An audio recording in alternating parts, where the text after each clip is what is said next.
이 영상에 등장하는 인물과 이야기는 건강정보의 이해를 돕기 위해 구성한 가상의 사례입니다. 새벽 2시 47분. 집 안은 조용했습니다. 모두 잠들어 있었습니다. 그때 방문 하나가 아주 천천히 열렸습니다. 78세 아버지였습니다. 아버지는 침대에서 일어나 잠시 그대로 앉아 계셨습니다. 그리고 발을 바닥에 내려놓았습니다. 그런데 바로 일어서지 않으셨습니다. 침대 모서리를 한 손으로 잡았습니다. 한참 뒤에야 몸을 일으켰습니다. 그리고 화장실을 향해 걸었습니다. 한 걸음, 또 한 걸음. 그런데 이상했습니다. 아버지는 걷는 내내 벽에서 손을 떼지 않았습니다. 벽을 짚고 문틀을 잡고 거실장을 붙잡았습니다. 마치 넘어지지 않으려고 집안의 모든 것을 붙잡는 사람처럼 보였습니다. 하지만 가족들은 몰랐습니다. 왜냐하면 아버지는 낮에는 아무렇지 않은 척했기 때문입니다. 아버지, 요즘 괜찮으세요? 물어보면 늘 똑같았습니다. 괜찮다. 나 아직 멀쩡하다. 너희나 몸 챙겨. 그게 아버지의 대답이었습니다. 평생 그랬습니다. 아버지는 젊었을 때 가족을 먹여 살리기 위해 하루 종일 일했습니다. 비가 와도 나갔고 눈이 와도 나갔습니다. 허리가 아파도 출근했고 감기에 걸려도 가족에게 아프다는 말을 잘하지 않았습니다. 그런 아버지에게 힘들다, 무섭다, 도와달라. 이 세 마디는 평생 가장 하기 어려운 말이었습니다. 그래서였을까요? 78세가 된 지금도 아버지는 새벽마다 혼자 일어났습니다. 누구도 깨우지 않았습니다. 벽을 붙잡고 화장실까지 갔다가 다시 혼자 돌아왔습니다.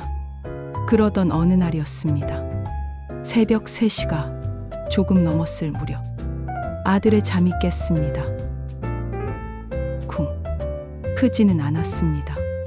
하지만 분명 무언가 부딪히는 소리였습니다. 아들이 방문을 열었습니다. 아버지?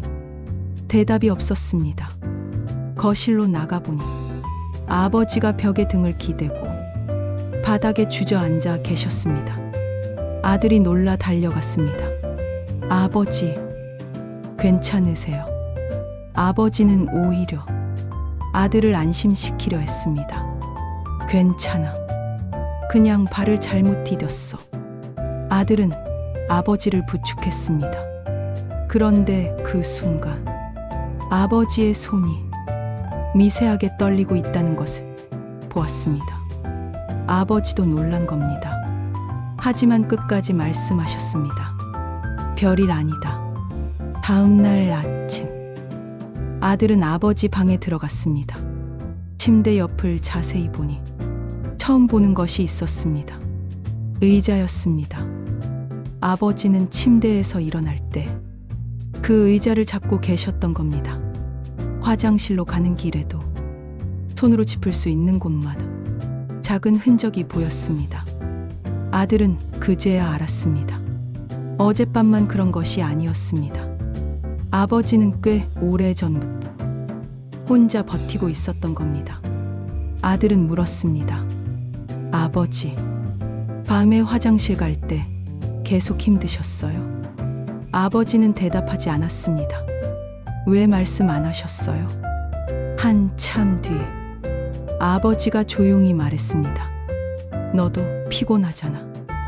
아들은 아무 말도 할 수 없었습니다. 아버지는 다시 말했습니다. 낮에는 괜찮아. 그런데 밤에 자다가 일어나면 잠시 말을 멈추셨습니다. 다리에 힘이 잘 안 들어가.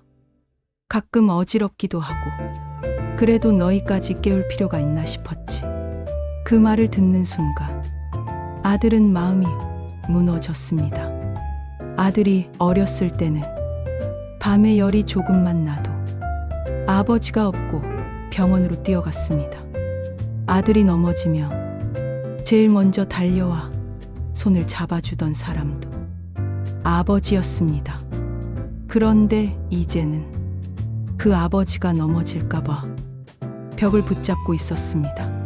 그런데도 자식이 피곤할까봐 깨우지 않았던 겁니다. 며칠 뒤 가족은 아버지와 함께 병원을 찾았습니다. 의료진은 한 가지 증상만 보지 않았습니다. 밤에 몇 번이나 화장실에 가는지, 침대에서 일어날 때 어지러운지, 걷다가 휘청거리는 일이 있는지, 최근 다리 힘이 약해진 느낌이 있는지, 시력이 예전과 다른지, 복용하는 약은 무엇인지, 혈압이나 다른 건강 문제는 없는지 등을 하나씩 확인했습니다. 여기서 중요한 것이 있습니다.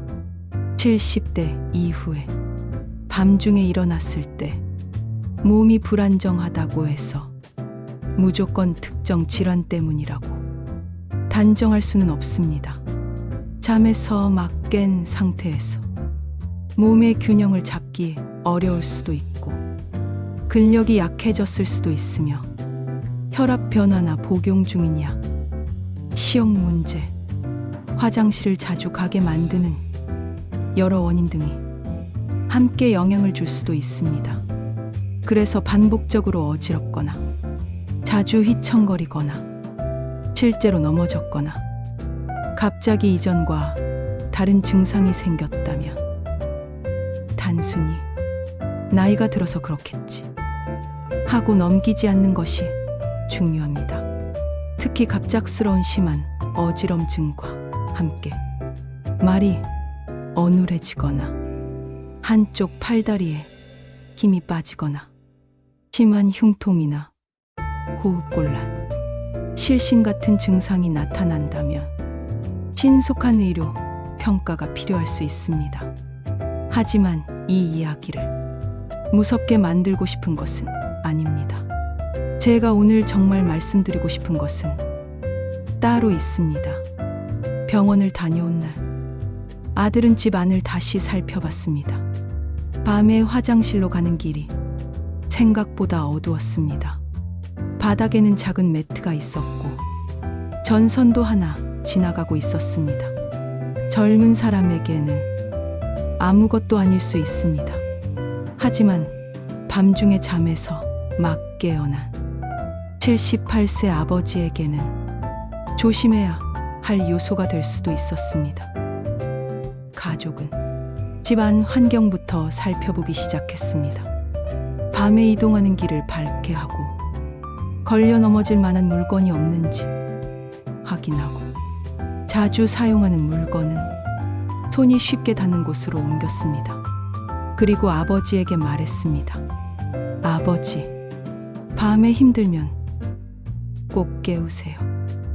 아버지는 웃었습니다. 됐다. 나 혼자 할 수 있어. 아들은 이번에는 물러서지 않았습니다. 아버지, 저 어렸을 때 기억나세요? 제가 아프면 아버지는 밤새 안 주무셨잖아요. 아버지가 아들을 바라봤습니다. 아들은 계속 말했습니다. 이제 한 번쯤은 제가 깨워도 되잖아요. 그 순간 아버지는 아무 말씀도 하지 않았습니다. 고개만 숙였습니다. 그리고 아주 작은 목소리로 말했습니다. 미안하다. 아들은 곧바로 대답했습니다. 왜 아버지가 미안해요? 저 키우느라 평생 고생하셨는데. 그날 밤 새벽 3시쯤 아버지 방문이 다시 열렸습니다. 아버지는 습관처럼 혼자 일어나려고 했습니다. 그러다가 잠시 멈췄습니다. 그리고 처음으로 아들의 이름을 불렀습니다. 아들아. 작은 목소리였습니다. 아들은 바로 일어났습니다. 네, 아버지. 화장실 좀 같이 가자. 그 한마디였습니다. 그런데 아들은 그날 그 말을 오랫동안 잊지 못했습니다. 평생 누구에게도 기대지 않던 아버지가 처음으로 자식에게 손을 내민 날이었기 때문입니다. 혹시 지금 이 영상을 보고 계신 분이 70대이시라면 한 가지 꼭 말씀드리고 싶습니다. 자식에게 도움을 청하는 것은 약해지는 것이 아닙니다. 밤에 몸이 불안하며 가족에게 말씀하십시오. 어지러우면 괜찮은 척하지 마십시오. 걷기가 예전 같지 않다며 숨기지 마십시오. 아픈 것을 참는 것이 가족을 위한 일이라고 생각하실 수도 있습니다. 하지만 자녀들이 정말 원하는 것은 부모님이 혼자 참고 계시는 것이 아닙니다. 오래, 안전하게 함께 계시는 것입니다. 그리고 자녀분들이 이 영상을 보고 계신다면 오늘 부모님께 괜찮으세요? 라고만 묻지 마세요. 부모님은 습관처럼 괜찮다 라고 대답하실 수 있습니다. 대신 이렇게 물어보세요. 밤에 화장실 가실 때 불편하지 않으세요? 침대에서 일어날 때 어지럽지는 않으세요? 요즘 걷다가 휘청거린 적은 없으세요? 조금 더 구체적으로 물어보면 그동안 말하지 못했던 이야기가 나올 수도 있습니다. 그리고 오늘 밤 부모님의 방에서 화장실까지 한번 직접 걸어가 보세요. 어둡지는 않은지, 바닥에 걸릴 것은 없는지, 미끄러운 곳은 없는지, 부모님이 안전하게 이동할 수 있는지 살펴봐 주세요. 우리 부모님들은 자식에게 짐이 되기 싫다는 이유로 생각보다 많은 것을 혼자 견디고 계실지도 모릅니다. 평생 우리 손을 잡아준 사람이 이제 벽을 잡고 걷고 있다면 그 손을 다시 잡아드릴 차례입니다.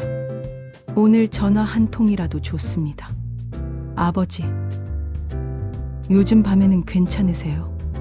어머니, 어디 불편한 데는 없으세요? 그 한마디가 부모님이 혼자 참던 이야기를 처음 꺼내게 만드는 말이 될 수도 있습니다. 나이 드는 것은 부끄러운 일이 아닙니다. 도움을 받는 것 부끄러운 일이 아닙니다. 그리고 가족에게 기대는 것은 짐이 되는 것이 아닙니다. 가족이니까 할 수 있는 일입니다. 오늘도 부모님의 작은 변화를 지나치지 마세요. 건강 정담. 정담은 따뜻한 이야기라는 뜻입니다.